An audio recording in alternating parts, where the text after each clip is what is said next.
Na filosofia antiga existe uma extensa discussão sobre os usos ornamentais da linguagem, e eu acho que essa desconfiança nunca desapareceu da nossa cultura. Tente conversar diretamente com um político eleito. Esse cara fala a partir de um roteiro. Ele sempre conta a vantagem das coisas boas que fez para a população e está sempre prometendo uma prosperidade futura caso você trabalhe junto dele. Ele não olha no seu olho, não fala pra você, de igual para igual, e isso em geral irrita as pessoas. O camarada tá a todo momento se defendendo, ao que parece, tentando se livrar do fardo da comunicação direta, livre, que por excelência está aberta a riscos e descobertas.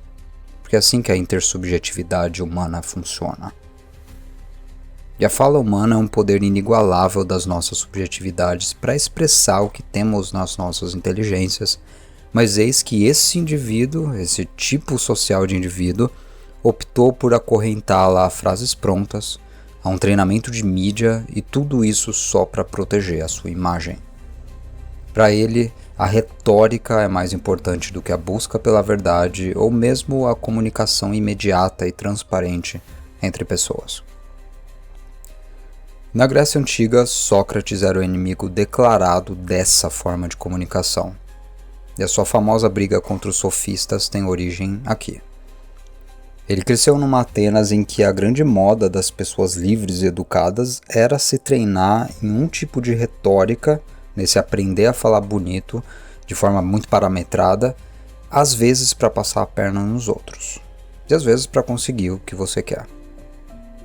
E para ele isso representava um regresso da inteligência humana, mesmo do progresso da sociedade, porque ele via repercussões disso no mundo político. Significava reduzir o potencial de uma ferramenta única dada pelos deuses, a fala e a racionalidade, a um jogo de perspicácia. O uso da linguagem devia servir à verdade, à averiguação da inteligência compartilhada e dos nexos do mundo. Mas a cultura retórica de Atenas estava indo numa outra direção. Quem era mais malandro ou pagava mais cursos de retórica para aprender a superar os outros na lábia, vencia. Fedro é um diálogo platônico privilegiado para entendermos sua posição madura frente às armadilhas da retórica e do falar bonito. E como tudo em Platão, ele não é um diálogo sobre uma coisa só. Edições modernas menos cuidadosas vão tentar vendê-lo como o diálogo de Platão sobre o amor, ou qualquer coisa do tipo, e o amor de fato, ele até é um tema aqui. Mas também é um tema aqui a reencarnação, também é a retórica e o potencial educador da arte. E aqui encontramos um esboço de uma psicologia da antiguidade clássica que será de suma importância para os colegas das ciências da mente. E o episódio trará um comentário sobre tudo isso. Eu citarei trechos do Fedro a partir da edição portuguesa, traduzida por Jesué Pinharanda Gomes, do ano 2000. O diálogo começa em Atenas, e lá um indivíduo chamado Fedro ouve um discurso do famoso orador Lísias na casa de um poeta famoso, amigo seu, e por acaso ele encontra Sócrates nos arredores da cidade. Esse Lísias diz ter ficado profundamente impressionado pelo conteúdo poderoso daquele discurso e ter decidido sair para um passeio no campo, sozinho, para refletir. E Sócrates desconfia de que aquilo tudo é bobagem e resolve acompanhá-lo para questioná-lo. No calor da manhã, eles se sentam às margens do rio Ilisso, ao sul das muralhas da cidade, e ali é onde boa parte do diálogo filosófico vai ocorrer. O lugar é identificado pela referência indireta ao santuário próximo ao deus Pan, porque aquela é uma região selvagem, já longe do alcance e do espaço da cidade, e por extensão da esfera controlada pelo ser humano, da esfera racional. E Sócrates afirma não se sentir muito em casa longe da cidade, já que sua missão é uma missão de aperfeiçoamento da sua essência racional. Ele não tem nada que ver com a natureza e com as suas regras. E pois bem, Fedro é um admirador da retórica de Lísias e trouxe consigo o manuscrito do discurso que ouviu. Ele achou tão interessante que ele está disposto a tentar decorá-lo. E ele é como alguém impressionado por um novo autor que descobre, ou por um professor que comunica aquilo que ele sempre quis ouvir, mas nunca conseguiu articular. E embaixo de uma árvore, ele tenta contagiar Sócrates com a mesma impressão, e ele vai fracassar terminantemente, como veremos.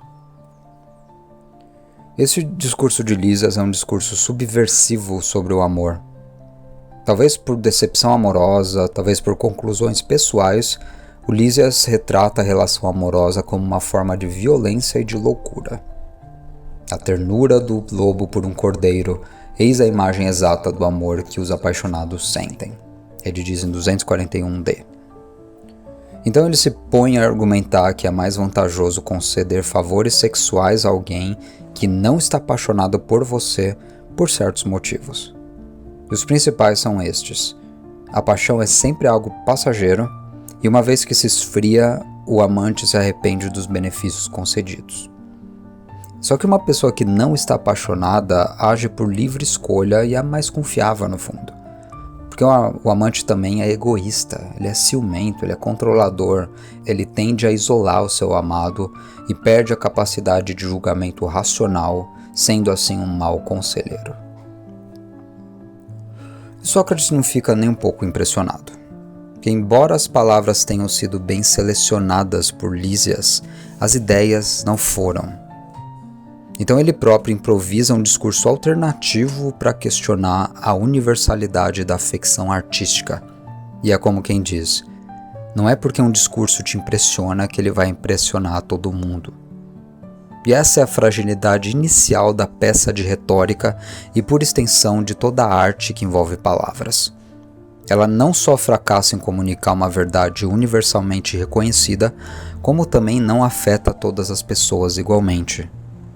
Então, ao que tudo indica, esse tipo de registro tem valor só para quem já concorda com as suas opiniões de antemão. Não existe nada de universal aqui. E o discurso de Sócrates é um discurso de improviso, e no final ele mesmo vai se censurar por contar algo tão à toa. É horroroso o discurso que me obrigasse a pronunciar, vai ser o desfecho dele. E aqui ele está jogando um jogo.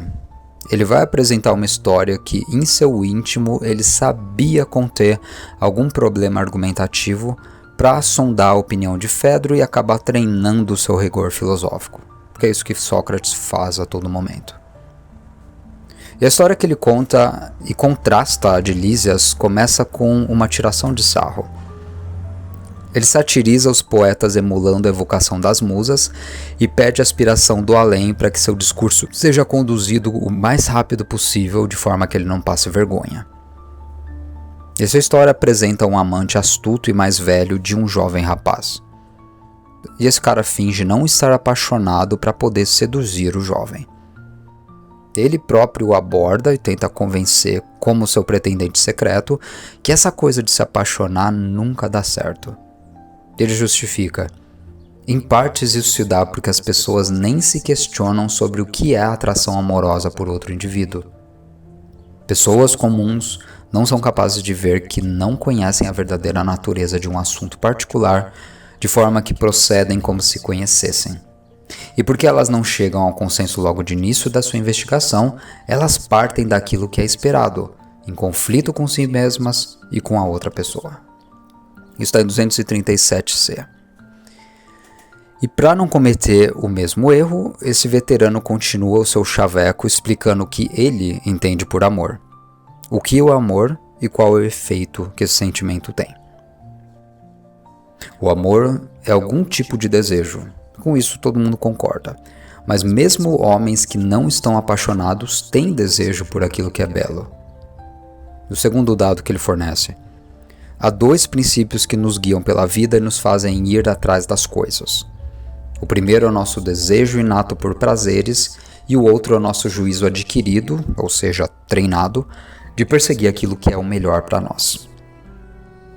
E às vezes esses dois princípios se concordam. Aquilo que a gente deseja é a coisa ou pessoa que buscamos para melhorar as nossas vidas. Só que às vezes não. E isso nos levará à natureza delirante do amor. O amor é uma espécie de patologia, um vício, e deve ser visto como tal, justamente porque resulta de um desbalanço entre esses dois princípios mencionados e não busca solução para eles. Então haveria uma porção de palavras para definir vícios em todas as línguas. A gente chama de glutão um camarada que não controla seu desejo por comida, a ponto de a ingestão de alimentos fazer mal para a saúde dele. E o mesmo vale para bebidas alcoólicas, e quando o assunto é o desejo pela beleza de corpos humanos, a gente chama esse sentimento de eros. E quando chegamos no relacionamento entre um homem veterano e o garoto menor de idade, que era algo socialmente aceito e recomendado entre os gregos áticos daquela época, como vocês sabem, um amante apaixonado acaba sendo um problema. Ele é, eu cito, um escravo do prazer que tornará seu garoto em qualquer coisa que o fornecerá maior prazer. Isso está em 238e. E o seu comportamento vicioso começará a se revelar aqui, porque ele vai fazer questão de manter esse amante dependente de si, né, seja financeiramente, emocionalmente. Ele vai fazer de tudo para afastá-lo de amigos e família, valendo-se de ciúmes, de jogos psicológicos, e tudo para garantir que o terá disponível para saciar seus desejos quando bem entender. E Sócrates está descrevendo o que no século XXI a gente tem chamado de relacionamentos tóxicos. Essa não é uma novidade na história humana, e para ele, neste primeiro momento, o risco de um relacionamento recair nesse estágio doentio é argumento suficiente para o jovem ceder a um veterano que não o ama. Porque não manter um compromisso é o melhor caso para os seres humanos, tendo em vista a natureza violenta de todo o desejo. E o seu desfecho é o seguinte: a amizade de um amante surge sem qualquer boa vontade. Não, como comida, seu propósito é saciar a fome. Será que os lobos amam os cordeiros? É da mesma forma que amantes se afeiçoam de um garoto. E no final, porém, Sócrates interrompe a fala, alertado pelo seu daimon, sua espécie de voz interior, de que ele cometeu um erro grave ao difamar Eros, que para os gregos era uma divindade, ao apresentar todos os amantes como maus. E ele decide reparar o erro com um novo discurso em louvor ao amor e solta o primeiro princípio para guiar o seu discurso. Se o amor é, como de fato é, um Deus, não pode ser a origem das coisas más. Aqui a gente está em 242e. E o universo socrático é pré-monoteísta. Os gregos não entendiam os deuses como autoridades cósmicas que precisam ensinar uma doutrina aos seres humanos. Esse conceito de revelação inexiste na religião grega. Os deuses são antes expressões de forças misteriosas que constituem a natureza, simplesmente. Então, a deusa do amor, Afrodite, gerou Eros, que é o deus do desejo sexual, e esse é um impulso erótico transformado numa personagem mitológica. Só que para um grego, mencionar Eros era também remeter a tudo o que sabemos e entendemos sobre o impulso erótico que compartilhamos como seres humanos, de certa faixa etária. Eros, portanto, não é uma criatura mágica que vai aparecer para nós e interferir de modo pessoal no mundo humano. Ele já determina esse mundo suficientemente. Então, ao Sócrates dizer que está blasfemando contra os deuses, ele meio que está dizendo: nossa abordagem é equivocada porque nós estamos explicando a atração entre duas pessoas como se não houvesse uma motivação natural para a atração física. Uma explicação biológica mesmo que herdamos do processo evolutivo. E é claro que Sócrates não tinha uma perspectiva evolutiva da espécie humana como nós modernos temos, mas a existência de instintos contrários em nós é um fato da natureza. E o papel de um pensador, ele sugere, não é simplesmente criticar as agruras dos sentimentos amorosos a nível ideal e pessoal. Isso não importa. É antes entendê-lo universalmente. É entender por que as pessoas se transtornam por causa de amor. Então Sócrates tenta mais uma vez. Ele vai formular uma segunda fala, que já é uma forma de pedagogia para esse jovem Fedro. Ele está mostrando aqui o pensamento em movimento, a dialética. O pensamento que testa suas premissas, se aperfeiçoa, se corrige quando necessário e tenta cavocar o mistério da existência com rigor e objetividade. E para nós, esse momento da fala socrática é fascinante, porque ele propõe a reabilitação do amor e constitui a primeira inovação daquela teoria da theia-mania, da loucura inspirada, de origem divina mesmo, sobre a qual ele despejou um monte de crítica num diálogo anterior chamado Ion, desvalidando por completo a arte dos poetas como uma arte irracional. E theia-mania era uma ideia enraizada na visão de mundo grega, de novo. Eram momentos em que os deuses influenciam os afetos humanos e parecem mudar uma pessoa. E pense isso menos como uma possessão demoníaca de filmes de terror veladamente católicos como O Exorcista.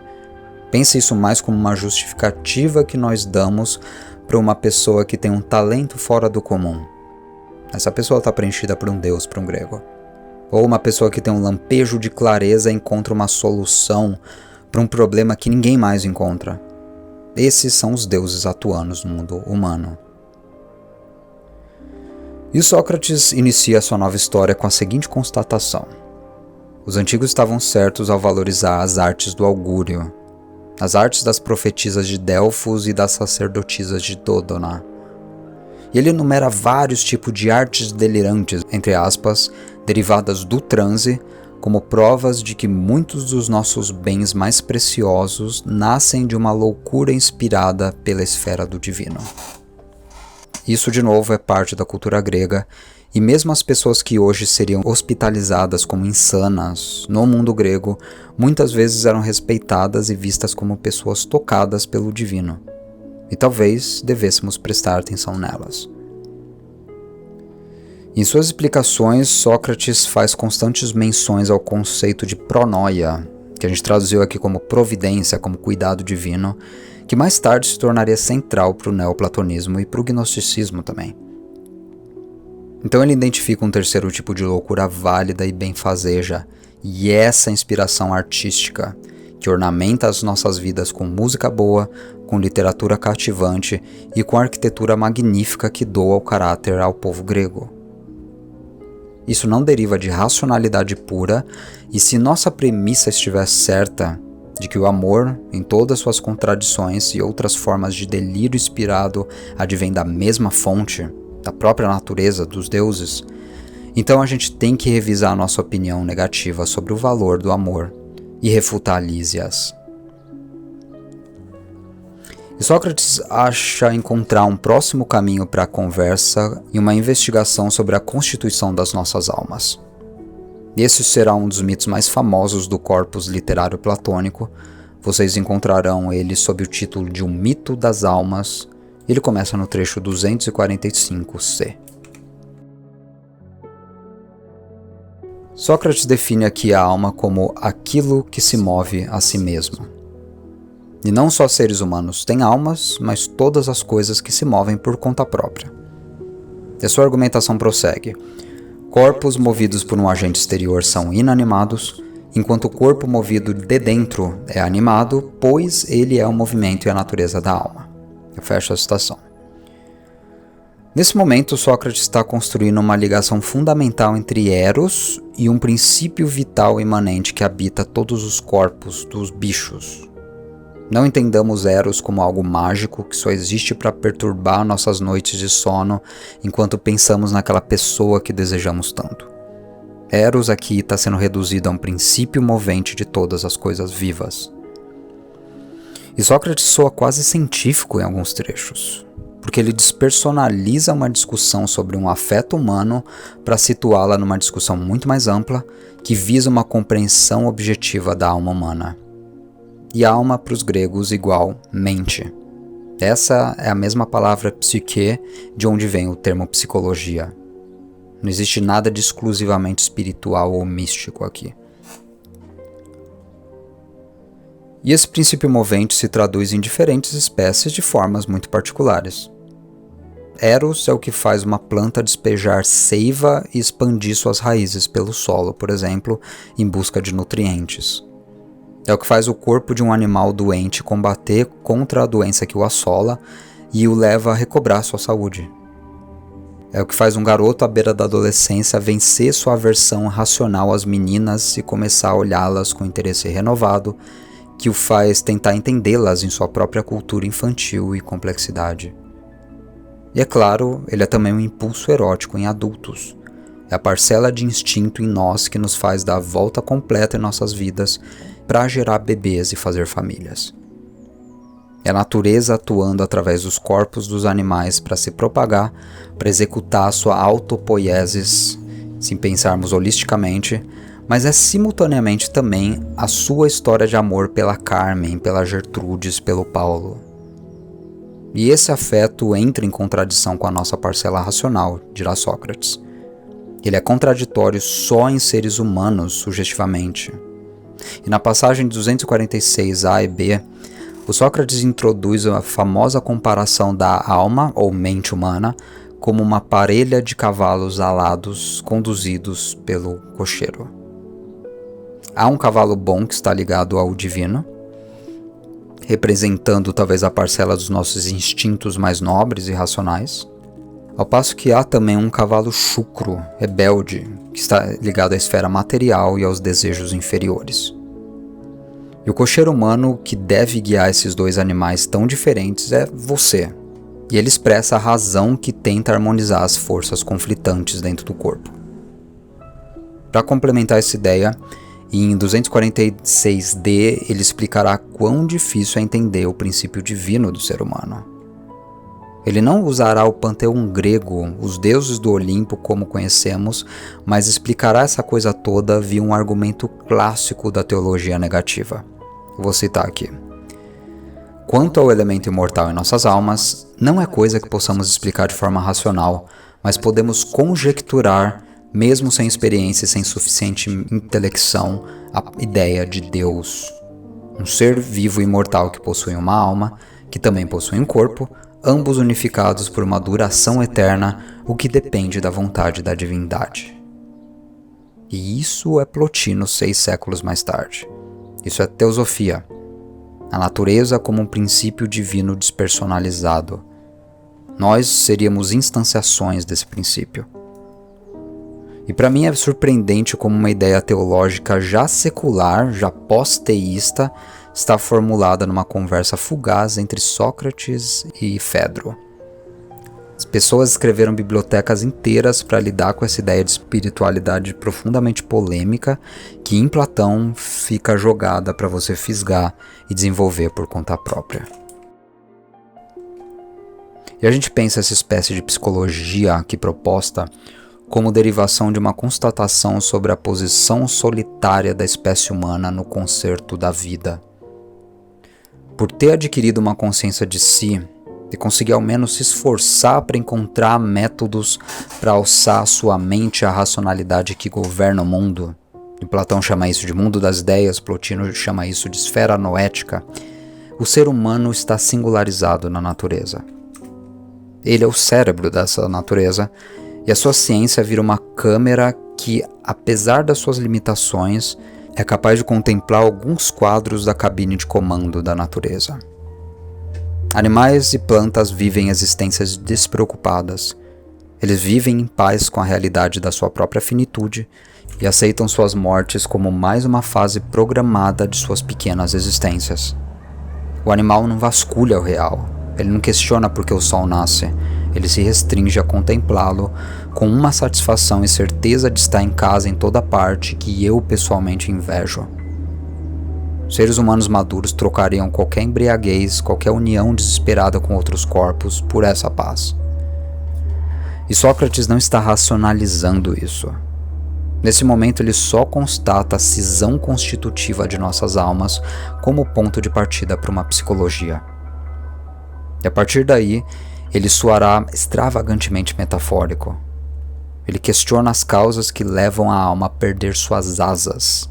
E para ele, como nós somos mentes dissolvidas no todo do universo, essa parte espiritual seria a nossa verdadeira casa. Então, será que devemos ler essa metáfora das asas como uma analogia à nossa instanciação na esfera da matéria, no mundo material? As asas são justamente o que levam a alma à esfera do divino. Então, em 247 C e D, Sócrates escreve a meta de todo ser humano como uma volta à sua natureza primeva, onde essa cisão entre instintos e razão estaria resolvida provisoriamente. A realidade que realmente não tem cor nem rosto e se mantém intangível, aquela cuja visão só é proporcionada ao condutor da alma pelo intelecto, aquela que é o patrimônio do verdadeiro saber, é essa verdade que ocupa efetivamente aquele lugar, ou seja, aquela esfera. E essa esfera de verdades fica além das nossas possibilidades. O drama humano continua sendo aquele de almas atrasadas pelo cavalo chucro e que, como consequência, só contemplam de longe a esfera divina. Como não conseguem dominar a desarmonia dos corcéis, apesar de verem algumas realidades, não conseguem ver outras. E aqui estão as possíveis origens do fracasso na contemplação do divino. Os trechos seguintes são sinceramente confusos para mim. Nele, Sócrates postula a lei de Adrastea e a doutrina da reencarnação logo em seguida, que para os gregos foi formulada por Pitágoras lá atrás, no século VI antes da Era Comum. E esse trecho me confunde porque ele não acrescenta muita coisa a essa tentativa de formular uma psicologia elementar. Sócrates só está reproduzindo crenças populares dos gregos sobre a lei do destino, e essa é a lei de Adrastea, se você quiser ler sobre isso está em 248c, além da crença na reencarnação.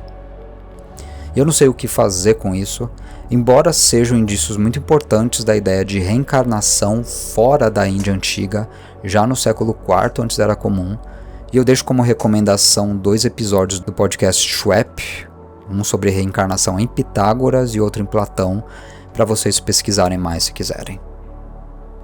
Mas eu volto no ponto em que a discussão retoma o tema do amor, em 252b, abordando as formas de disposição para encarar o mundo. E o amor é uma delas. Surge a ideia do amor como uma atração por algo para o qual já se está predisposto. Essa traz uma curiosa teoria das personalidades. Porque pessoas nascem com disposições distintas e essas disposições as guiarão com base na sua ligação com um deus ou uma deusa no Olimpo, diz Sócrates. Os que se integram no cortejo de Hera, esses procuram alguém com qualidades régias. Está em 253b, porque é claro, qualidades régias se liga à figura de Hera no panteão grego. Então, por extensão, haveria pessoas coléricas ligadas ao deus da guerra, Ares, ou pessoas sistemáticas ligadas a Apolo, ou pessoas autoritárias ligadas a Zeus. Não dá para saber se Sócrates só está esboçando o sistema de personalidades aqui, ou reproduzindo o que o senso comum dos gregos dizia. Mas uma coisa é certa, cada uma dessas pessoas sofre da mesma cisão constitutiva explicada pela parábola do cocheiro. Cada pessoa terá que aprender a lidar com Eros em suas próprias vidas. E o paradoxo do amor é abordado em 255d e e, e repete uma prerrogativa lá do primeiro discurso de Sócrates, de que é preciso amar sem que se conheça o amante. Porque essa é uma pré-condição da sociabilidade humana. A gente não tem acesso à individualidade de outra pessoa. A gente só o vislumbra de longe e acha que conhece o outro. Então cada um está trancado no hospício da própria mente, tentando lidar com o influxo de respostas e estímulos que já é difícil de entender. Você não entende nem a si mesmo, como você vai entender os outros. Freud, uns 2.500 anos mais tarde, vai dizer que a sua ciência psicanálise tem a intenção de livrar as pessoas da tirania e da agonia dos problemas psíquicos, devolvendo-as à infelicidade cotidiana que todos compartilhamos. A gente tem uma ideia muito parecida aqui. Ninguém e nenhuma ciência vai livrar o ser humano da sua cisão constitutiva, mas ela vai permitir entendê-la de forma mais adequada. E Sócrates fecha sua crítica a Fedro de forma magistral aqui. Ele, eu cito, ainda não percebeu que Lísias caracteriza o amor como relação de posse. Sócrates busca com cuidado deixar claro que tal teoria desconsidera a dignidade humana e, apesar do prazer temporário, em última análise, continua a ser um caso desagradável, uma vez que se manifesta emocionalmente como ciúme, por exemplo. E a discussão de um tema singular como o amor exige uma compreensão sobre todas as partes que o envolvem. A mente humana em sua complexidade, antes de tudo, a dignidade e interesse de seres humanos envolvidos nessa relação, além de múltiplas formas como esse sentimento se manifesta. E nem todo relacionamento amoroso é tóxico. A humanidade simplesmente desistiria de relacionamentos duradouros se fosse o caso. Só que a peça de retórica de Lísias fracassa como tentativa de abortar o seu tema justamente por desconsiderar esses fatos. Toda retórica ou arte que não se alce em um esforço rumo ao universal está fadada ao fracasso. E essa é uma ampliação importantíssima para a concepção de arte em Platão. Essa questão central é abordada a partir do 259e. Ele pergunta: o que significa verdadeiramente saber escrever e recitar um discurso? As implicações dos discursos anteriores sobre o amor são revertidas numa conversa sobre estrutura de argumentação, dando a impressão de que o Sócrates nem estava tão interessado de falar sobre Eros e a psicologia humana. Na verdade, ele queria mostrar como Lísias era superestimado em Atenas. E esse é mais um balde de água fria por parte de Platão. Mas fica claro que a retórica, para Sócrates e Platão, não deve ser vista como um fim em si mesma. Ela deveria se reverter antes em uma psicagogia, diz ele, uma arte de conduzir as almas através das palavras. E eis que Sócrates tenta ensinar a Fedro como julgar um discurso pelo seu conteúdo. Ele descreve duas operações fundamentais aqui. A primeira consiste em abarcar de uma só vez, graças à visão de conjunto, as ideias disseminadas, a fim de que, pela definição de cada uma dessas ideias, as possamos resumir em uma só ideia geral do assunto que se tem em vista tratar. E a segunda é dividir novamente a ideia geral nas partes particulares suas constituintes, observando-as nas suas articulações naturais, evitando todavia mutilar essas partes constituintes. Eu fecho a citação.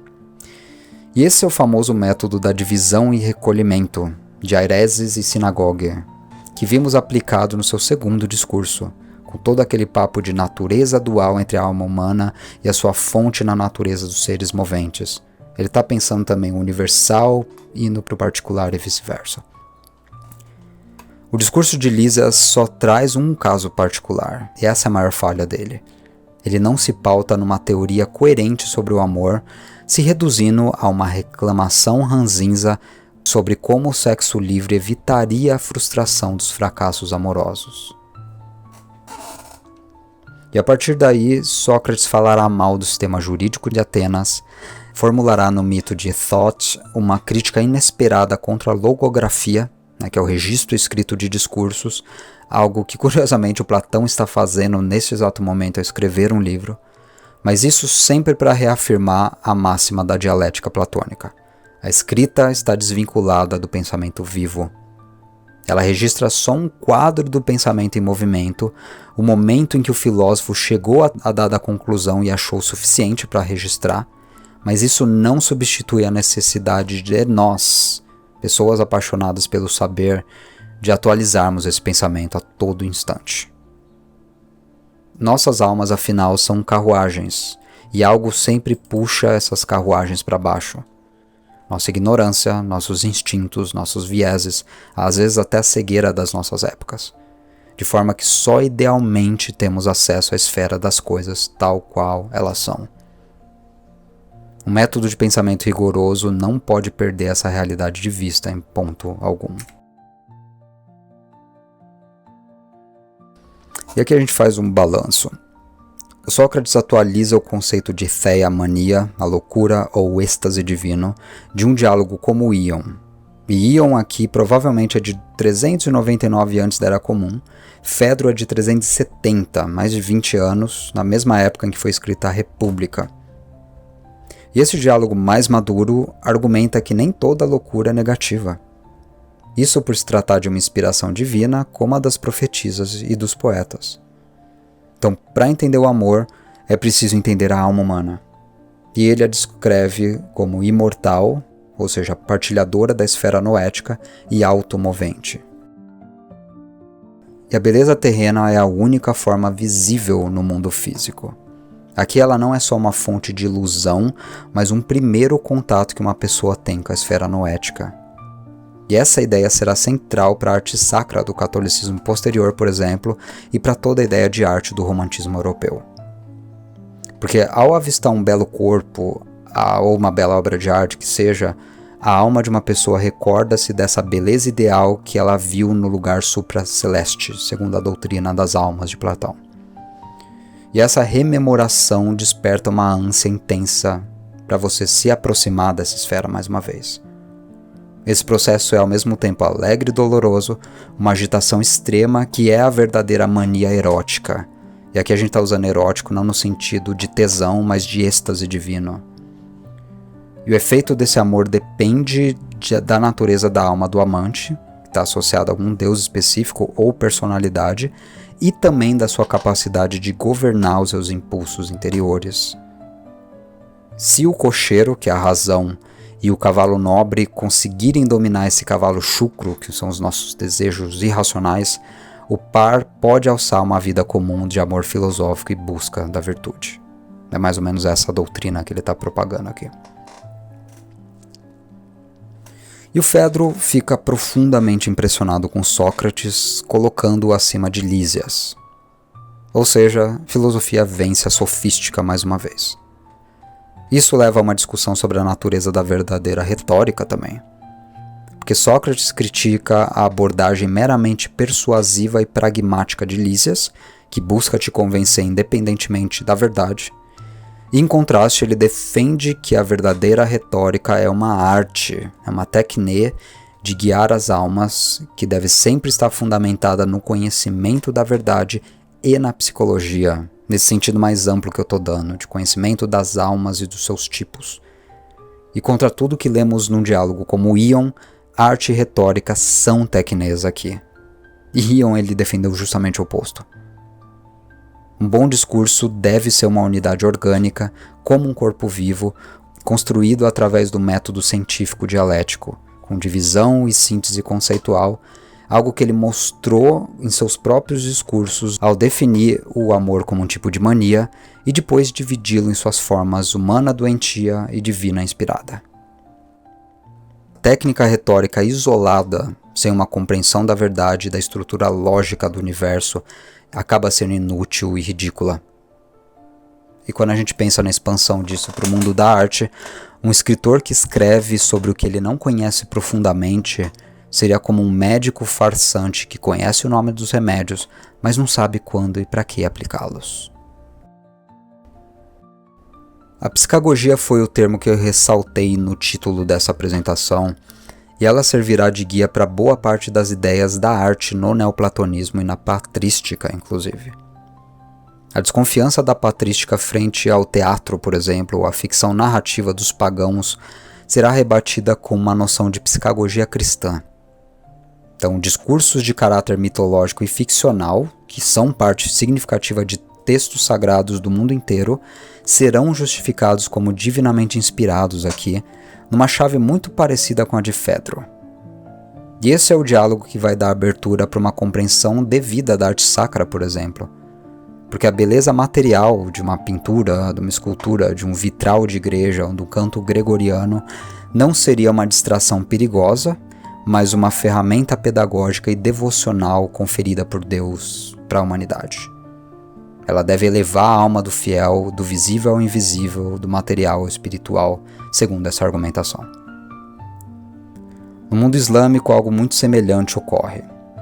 Embora a tradição islâmica proíba a figuração de Deus ou do profeta Maomé, ela buscou a beleza em formas não representacionais. Isso define muito o caráter da caligrafia árabe, que transcreve a palavra divina do Alcorão, segundo a doutrina, mas os padrões geométricos e arabescos da arte e arquitetura islâmicas. que se tornam janelas para a esfera do transcendental. Neles busca-se uma beleza de ordem, proporção, ritmo e infinitude que reflete a harmonia, a racionalidade e a unidade da criação divina. E essa, é claro, é uma tradução abstrata de um ideal platônico de beleza como ordem e harmonia matemática.